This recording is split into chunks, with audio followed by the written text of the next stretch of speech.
রাতে বেঁচে যাওয়া ভাত দিয়ে কিভাবে ঝটপট ফ্লেভারফুল নাস্তা বানানো যায় চলেন দেখা যাক। হ্যালো এভরিওয়ান, আসসালামু আলাইকুম। চলে আসলাম সুমনাস রেগুলার কুকিং থেকে, জানাচ্ছি সকলকে স্বাগতম।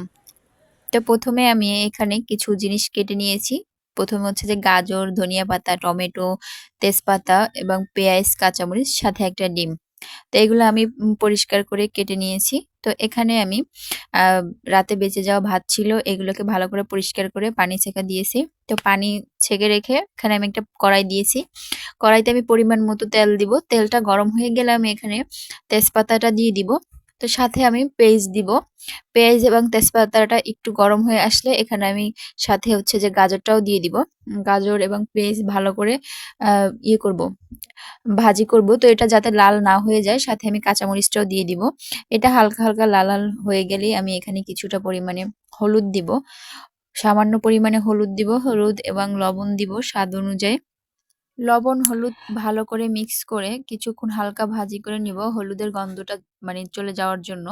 তো হলুদটা দিয়ে কিছুক্ষণ তেলের মধ্যে নাড়াচাড়া করার পরে হচ্ছে যে আমি একটা ডিম দিয়ে দিব। ডিমটাকে ভালো করে ফাটিয়ে নিব। তো ডিমটা ভাজা, ভাজা হয়ে গেলে, হালকা ভাজা, ভাজা হয়ে যাবে, সেই পর্যায়ে হচ্ছে যে আমি আ পানি ছাঁকা দিয়েছি যে ভাতগুলো দিয়ে দিব। ভাতগুলো দিয়ে হালকা নাড়াচাড়া করে ভালোভাবে ডিমের সাথে মিক্স করে আমি এখানে টমেটো দিয়ে দিব। এবং টমেটো, ডিম, ভাত এবং ভালো করে নাড়াচাড়া করে মিক্স করে নিব।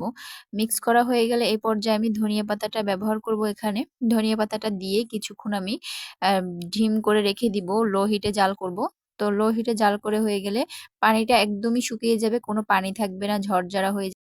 তো ভিডিওটির লাস্ট পর্যায়ে চলে আসলাম। তো দেখা হবে কোনো নতুন ভিডিওতে। ততক্ষণ সবাই ভালো থাকবেন, সুস্থ থাকবেন। ভিডিওটি ভালো লাগলে লাইক, কমেন্ট, শেয়ার করতে ভুলবেন না। আল্লাহ হাফেজ।